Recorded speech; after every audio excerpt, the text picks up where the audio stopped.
A man gave birth to a child. But who is the father of this child? Do you know which man this happened to? If you know, you'll be shocked. What happened to those men in the end who engaged in homosexuality with other men? To know that, you must watch today's video till the end without skipping. Friends, if you are visiting our channel for the first time, then please give a like to today's video and subscribe to our channel so that you can watch Islamic videos like this before anyone else. Friends, our like target for today's video is only 5,000. So go ahead and give this video a like right now. Then we will begin today's video. Insha'Allah. Tristan Reese made headlines as a transgender man who gave birth.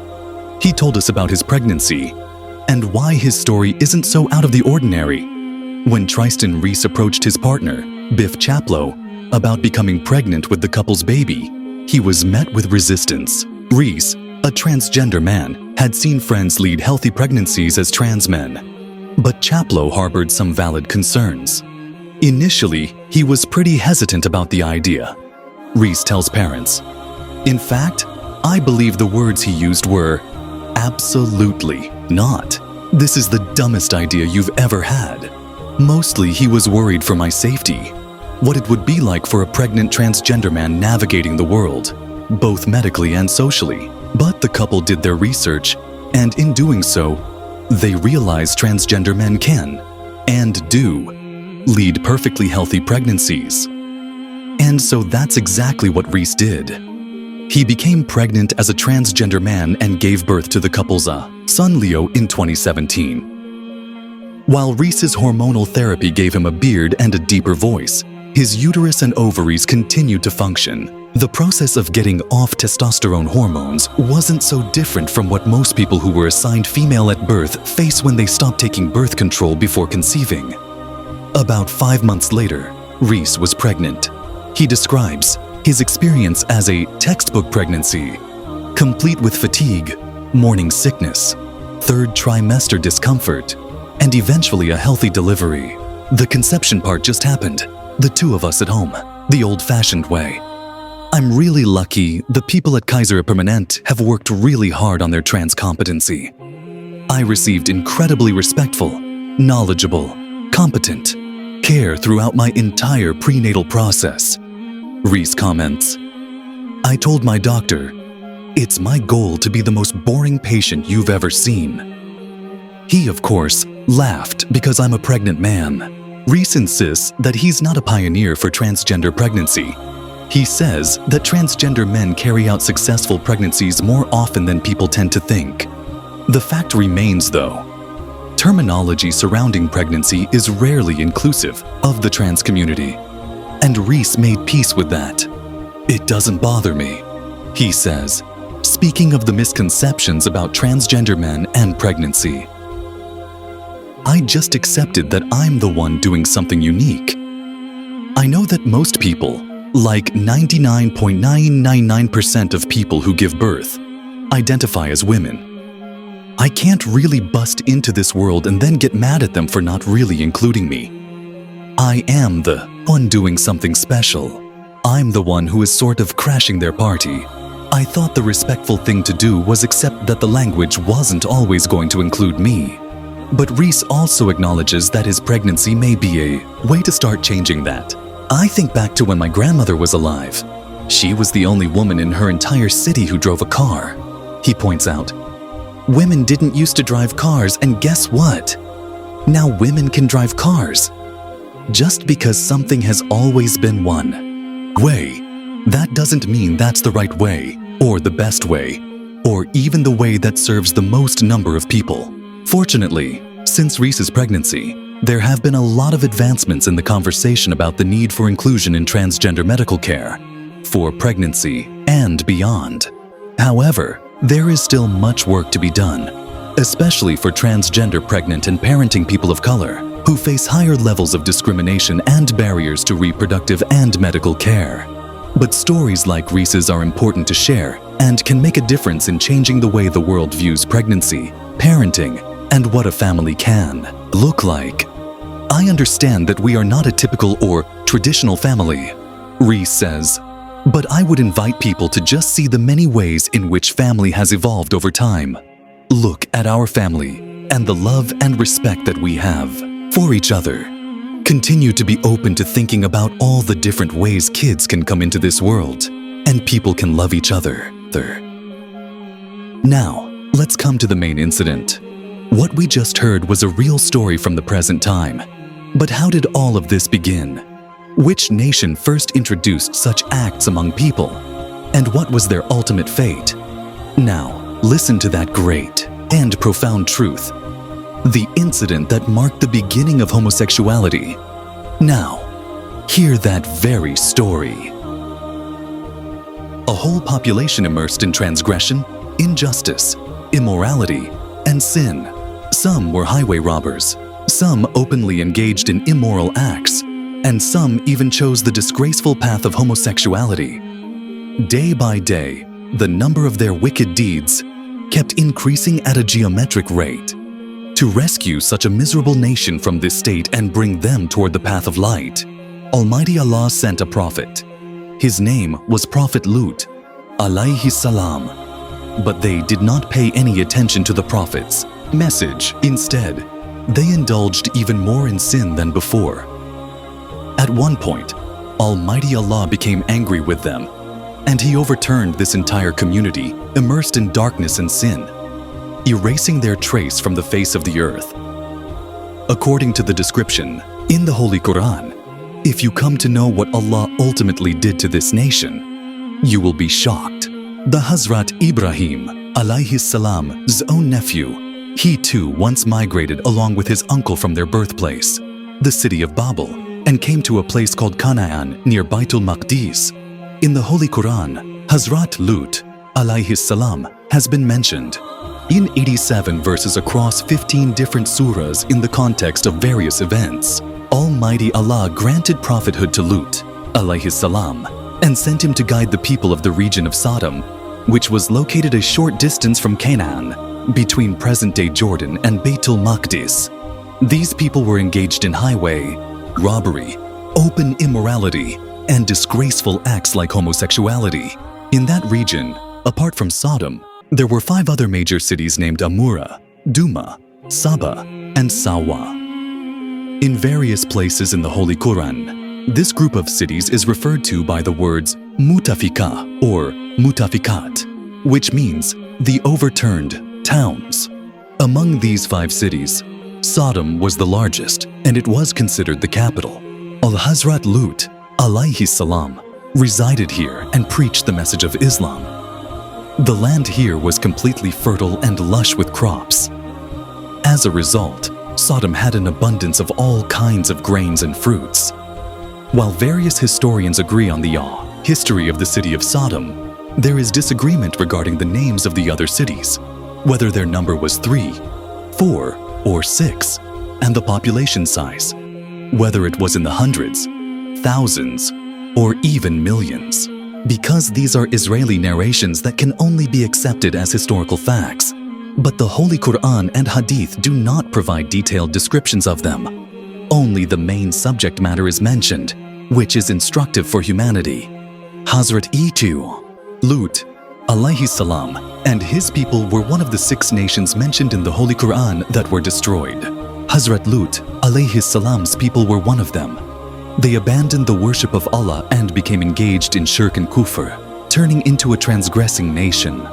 Like the previously destroyed nations, they immersed themselves in extreme luxury and indulgence. Injustice, immorality, and various other sins became their habitual practices. They even engaged in disgusting acts like homosexuality. Such filthy actions had never been seen in any other nation in history before. In the Holy Quran, 3 major sins of them are mentioned: homosexuality, highway robbery, and openly engaging in wicked acts in public gatherings. This nation, which was more vile and stubborn than animals, was sent a guide by Allah, Hazrati Lut, alayhi salam. In the Quran, Lut is referred to as their brother, but it was in a different sense. By brother here, the term refers to the word muhajir, He came and, like the previous prophets, first called them to the message of Tawheed, saying, I am a trustworthy messenger to you. Therefore fear Allah and obey me. I do not seek any reward from you for this. My reward is with the Lord of the worlds, Allah. Then he pointed to their disgusting acts and said, Why is it that among all the people, you alone approach men with wicked intentions and abandon the wives whom your Lord has created for you? Without a doubt, you are a transgressing people.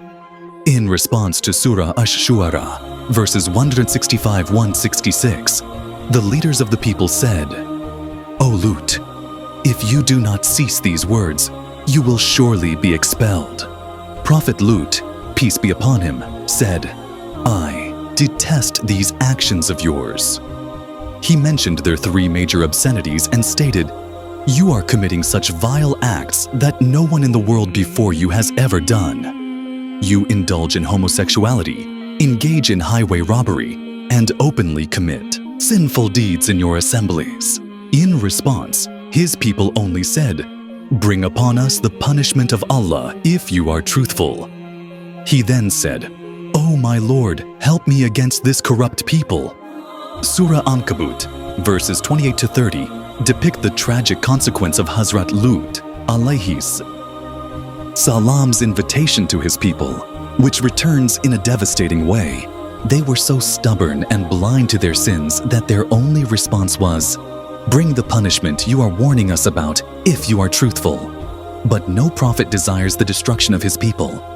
So, Hazrat Lut, alayhi salam, remained patient and kept advising them repeatedly to abandon their wickedness and come to the path of light. It is said that the people of Sodom were the first in the history of the world to engage in such vile acts as homosexuality, and there is no evidence of such a sin being committed before them. The Umayyad Caliph, Al-Walid ibn Abdul Malik, said, Had the Quran not mentioned the story of Hazrat Lut's alayhi salam people, I would never have imagined that any human could commit such disgusting acts.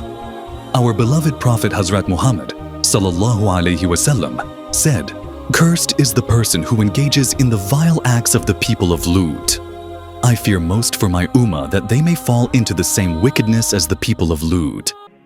The story of the destruction of Hazrat Lut, alayhi salam's people is known from the description in the Holy Quran. For the people of Thamud, Allah had opened the doors to His blessings, but they did not thank Him.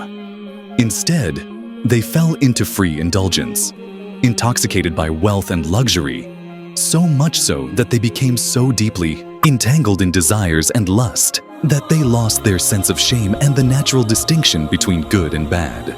They engaged in such unnatural and shameless acts, which are not only haram and major sins, but even the most despicable animals, like dogs and pigs, would never approach them. Allah says that when a person feels independent and free from any dependence on others, they become arrogant. Surah Al-Alaq, verses 6-7. They became so arrogant that the warnings and advice of Hazrat Lut, alayhi salam, and the fear of Allah's punishment did not leave any impact on their hearts.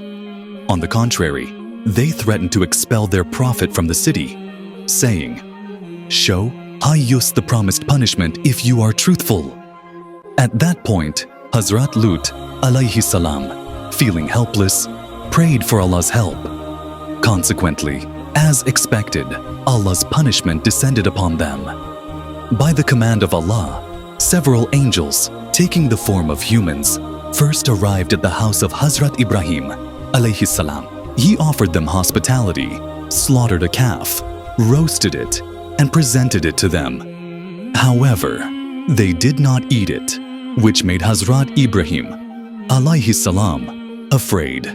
This was because, at that time, it was the custom of highway robbers and murderers not to eat in the house of their target or the person they intended to harm. The angels reassured the Prophet, Ibrahim alayhi salam, and revealed their identity, saying, We have come to destroy the such and such cities.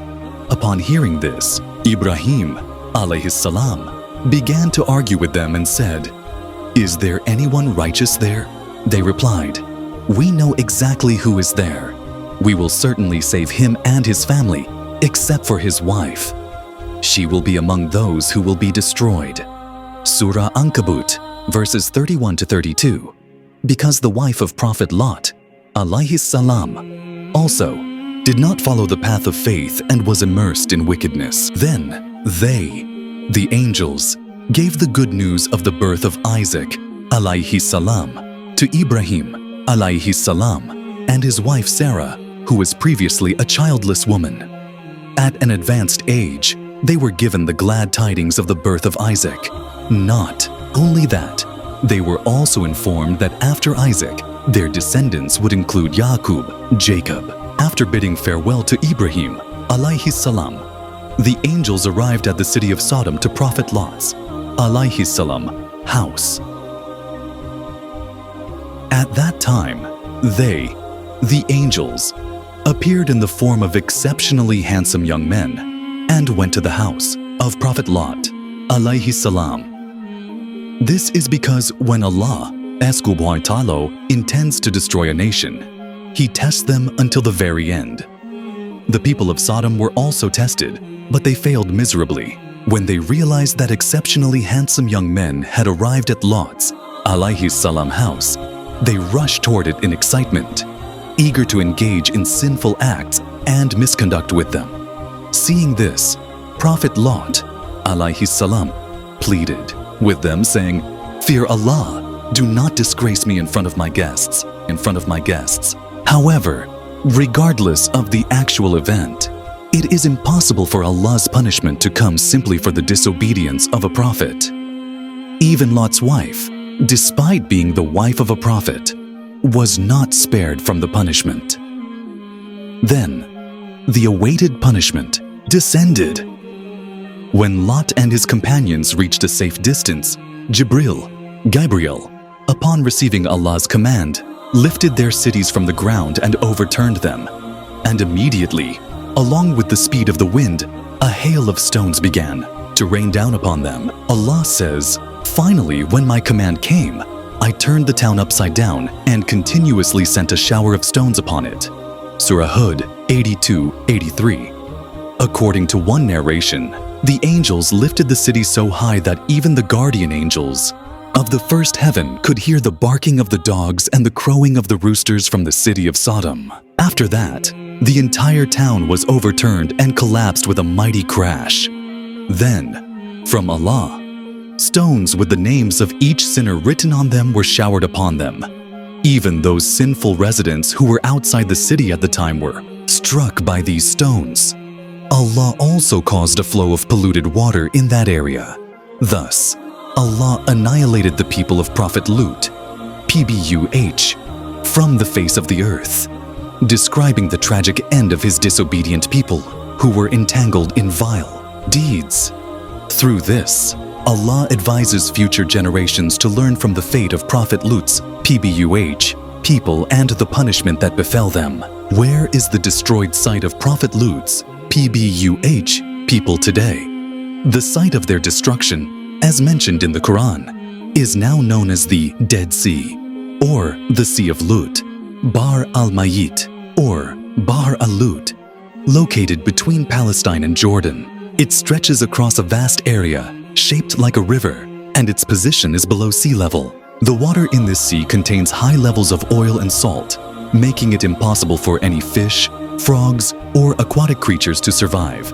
That is why it is also called the Dead Sea, or the Salt Sea. In fact, a large amount of sulfur can be found in the soil here. This sulfur serves as undeniable evidence of the meteor-like destruction that befell Prophet Lut's, PBUH, people. The area currently known as Transjordan was once the dwelling place of Prophet Lut's, PBUH, cursed people.